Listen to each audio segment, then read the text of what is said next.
The bit with the springy track, labelled by LGB as Flexi Track, isn't quite as I want it, because it doesn't look like too much of a kink as it joins the straight track. So let's do the same as before. Let's put my track continuity tester on. Same as before, the power feed is way over there by that shed, and slightly over corner.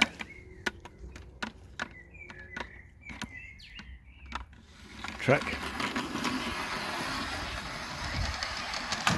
Ooh. Well, it appears as though the continuity is okay. It slows down when it gets onto the dirty bits of track here. But it's stuttering, isn't it? It's on dirty track. Yeah, I'm sure if I clean that track, we'll be fine. A quick explanation. The power feed is to there, but I think you can see these mains wire, 2 core mains wire. You see some white wire down there. It goes down underneath and up the other side, so that although the bridge is removed at the moment, the power that's being added to the whatever it is, fed into the track there, is also fed into it there, so it goes both ways round to that far point. I find that works very nicely. So it feeds this way round and then that way round as well. Now in the middle there I have got a section brake which I was using for testing purposes, and I can't remember if I've still got the wires twisted together underneath there, or how well they're twisted together. So I don't know whether the section brake is broken or shorted as I had tried to make it. Anyway, that's not in the outer track. The outer track is contiguous, no section brake in it, so it's fed from both ends.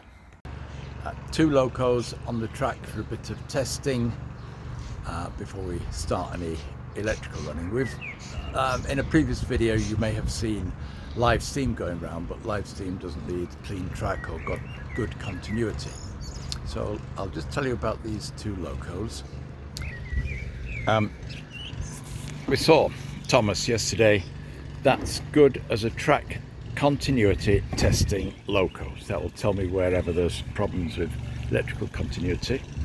This one here is great at loading gauge, and so this tells me whether there are situations where the track needs readjusting. As you can see, it's pretty close to the edge there with that corner, so this will test the loading gauge. That other one, it's a loco that does run very well.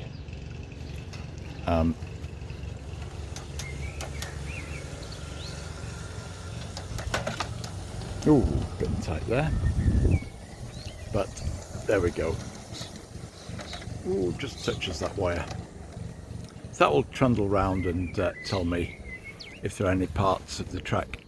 Oh well, that's doing a bit of continuity testing for me there. Remember that, guys. Oh, and another bit there. So I've got a couple of positions where I need to check continuity. Oh, and it's running over some twigs. This is where we come to a real test alongside this platform edge down here. Whoa! And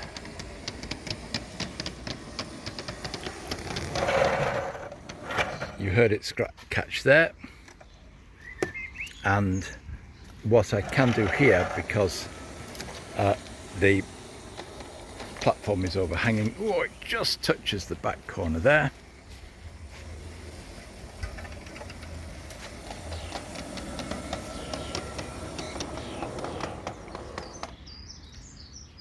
think that's continuity rather than loading gauge as it comes to this point. Is that right?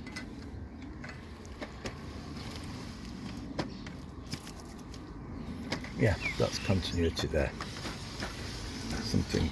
Right, so there we go. We're not far off getting back. What we can see are voltage drops. You see the speed pick up here as it gets close to the feed. It goes over a point there, getting some current through. As it comes to the uphill part at the furthest point from the feed, it's a little bit sluggish.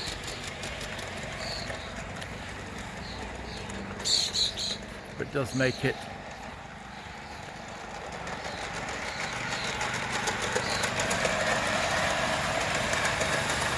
and you would have to drive it. I mean, you'd need to slow it down at that point. And in fact, it's gone round, and the little movements that you get from trains running over poor joints. There you are, I've just tapped the track. Yeah, so what we've got is a flaky joint. That's probably a loose fish plate or rail joiner. And if I take the joint apart, clean it up, tweak the fish plate, and then put it back together with a little grease, that should solve the problem. If it's in the right place, we'll be all right. Oh yeah, it's you see, look, don't know where that is. Oh, right, okay. A couple of joints to check along there, aren't there?